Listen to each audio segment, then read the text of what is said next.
दोस्तों, अगर आप अपना फॉर्म 10C भरना चाहते हैं और आपके सामने इस तरह का एरर आ रहा है तो क्या है ये एरर और कैसे आप फॉर्म अपना भर सकते हैं, कंप्लीट मैं जानकारी बताने वाला हूं। मेरा इंट्रोडक्शन जान लीजिए। मेरा नाम सागर है, मैं पीएफ कंसल्टेंट हूं और ये पीएफ का बेस्ट चैनल है। मैं यहाँ जो आपको बताऊंगा, मैं प्रैक्टिकली लोगों का काम करता हूँ, उसी बेस पे आपको बताने वाला हूँ। साथ में ही यहाँ पे मेरे 1 लाख सब्सक्राइबर पूरे हो रहे हैं तो मैं गिव अवे कर रहा हूँ। अगर आप नए हो तो आप सब्सक्राइब कर सकते हैं गिव अवे में पार्टिसिपेट करने के लिए। तो मैं आपको जो कह रहा हूं इस प्रॉब्लम के बारे में ध्यान से समझिएगा।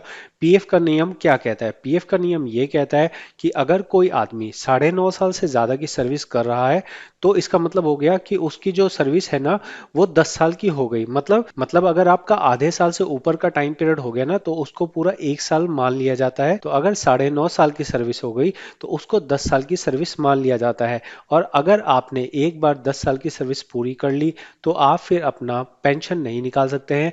आपको इंतजार करना पड़ेगा 58 साल की एज तक का। जो मैंने आपको कहा है मैं आपको प्रैक्टिकली दिखा रहा हूँ। मैं ये काम प्रैक्टिकली करता हूँ, फीस लेके करता हूँ। आपको यहाँ जो जानकारी दे रहा हूँ ये आपको फ्री नॉलेज के तौर पे दे रहा हूँ। बस आपसे इतनी ही रिक्वेस्ट है, आपको काम की जानकारी लगे सब्सक्राइब करके सपोर्ट कर दीजिएगा। यहाँ आप होम पे जाते हैं, मैं आपको जीरो से दिखा रहा हूँ। होम पे गए, फिर व्यू पे गए, फिर सर्विस हिस्ट्री पे गए। जब हम सर्विस हिस्ट्री पे जा रहे हैं तो आपको यहाँ नजर आएगा कि यहाँ पे दो कंपनियां हैं। दो कंपनियों में यहाँ पे ज्वाइनिंग हुई है 1 जनवरी 2014 से और इन्होंने नौकरी छोड़ दी है 8 जुलाई 2023 में। तो यहाँ पे हमने इसको डेज को कैलकुलेट किया। अगर आप यहाँ डेज को कैलकुलेट करेंगे तो यहाँ पे मैंने क्या किया है, मैंने यहाँ पे स्टार्ट डेट डाली है और एंड डेट डाली है। ये डेट डालने पे मुझे यहाँ नजर आ रहा है कि इनकी सर्विस कितनी हो गई है। इनकी सर्विस हो गई है 9 साल 6 महीने 7 दिन की। तो ये 9 साल 6 महीने 7 दिन मतलब 7 दिन एक्स्ट्रा हो गए। इसकी वजह से अगर 6 महीने से ऊपर हो गया तो अब इसको 10 साल का काउंट कर लिया गया। और अगर 10 साल का काउंट कर लिया गया तो अब यहाँ पे ये फॉर्म 10C अप्लाई नहीं कर सकते हैं।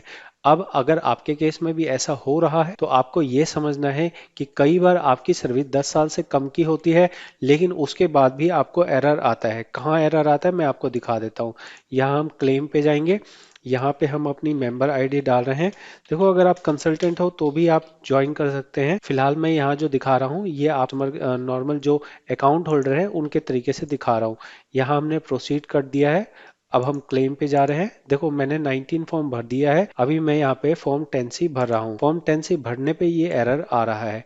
तो अब क्या मतलब हुआ, अब अगर आपका ये कहना है कि मान लो कि आप कहो कि सर मैंने ना फर्स्ट वाली सर्विस का पैसा निकाल चुका हूँ और मेरी सेकंड वाली सर्विस जिसमें मैंने 3 साल ही काम किया है उसके बाद भी ये एरर आ रहा है, तो ऐसे में मैं अपना फॉर्म 10C ऑनलाइन कैसे भरूं? तो इसके लिए आपके पास ऑनलाइन ऑप्शन नहीं है, इसके लिए आपको ऑफलाइन फॉर्म भरना पड़ेगा। ऑफलाइन फॉर्म किस तरह भरा जाएगा, इसे आप बोलेंगे CCF आधार। और ये जो आपको दिखा रहा हूँ प्रैक्टिकल जानकारी है, ध्यान से देखिएगा, ध्यान से समझिएगा। इसके लिए जो फॉर्म भरा जाता है, आधार फॉर्म भरा जाता है, ये आपका ऑनलाइन नहीं भरा जाएगा, इसलिए आपको फॉर्म 10C भरना पड़ेगा। यहाँ आप पेंशन विड्रॉल देख रहे हैं, इस पर टिक करना पड़ेगा। सारा फॉर्म कंप्लीट भरना पड़ेगा और फिर आपको जो एरर आ रहा है उस एरर का प्रिंट आउट लगाना पड़ेगा। इसके साथ में आधार कार्ड पैन कार्ड चेक लगाना पड़ेगा। फिर आप पीएफ ऑफिस में सबमिट करेंगे, तब जाके आपको फॉर्म 10C के पैसे मिलेंगे। लेकिन अगर ऐसी स्थिति हो कि आपने वाकई में 9.5 साल से ज़्यादा की सर्विस की है और अब आप पेंशन नहीं निकाल पाएंगे, तो आपको करना क्या है, आपको मैं यहाँ प्रैक्टिकली समझा रहा हूँ। जो चीज़ प्रैक्टिकल है ये और कोई नहीं दिखाएगा। मैं इसलिए दिखा पा रहा हूँ क्योंकि मैं पीएफ का काम करता हूँ।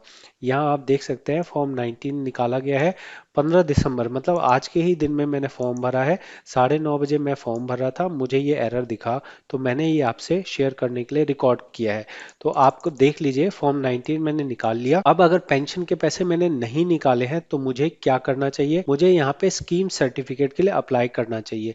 अगर आपको मैं दिखाना चाहूँ, देखो मैं डिटेल में आपको समझा रहा हूँ क्योंकि 1-2% लोग होंगे जो यहाँ पे डिटेल में समझना चाहेंगे।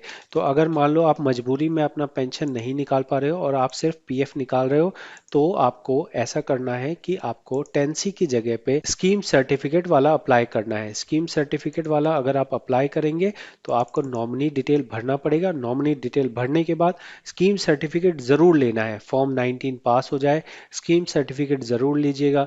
तभी आपका जो पेंशन का क्रेडिट है वो आपको भविष्य में ट्रांसफ़र हो पाएगा। भविष्य में जब भी आपकी एज 58 ईयर की हो जाएगी, उसके बाद आप इस स्कीम सर्टिफिकेट को इस्तेमाल करके मंथली पेंशन का बेनिफिट ले सकते हैं। और जब भविष्य में आप और भी जगह नौकरी करोगे तो उनकी भी सर्विसेज जो है वो इकट्ठी हो जाएगी। फिर टोटल सर्विस देखी जाएगी। 58 साल की एज के अंदर जितना आपकी सर्विस बनेगी, जो आपकी सैलरी होगी, उसके हिसाब से आपको मंथली पेंशन मिलेगी। तो ये मैंने आपको कंप्लीट जानकारी दी है। अगर जानकारी अच्छी लगे तो आप चैनल को सपोर्ट कीजिएगा सब्सक्राइब करके।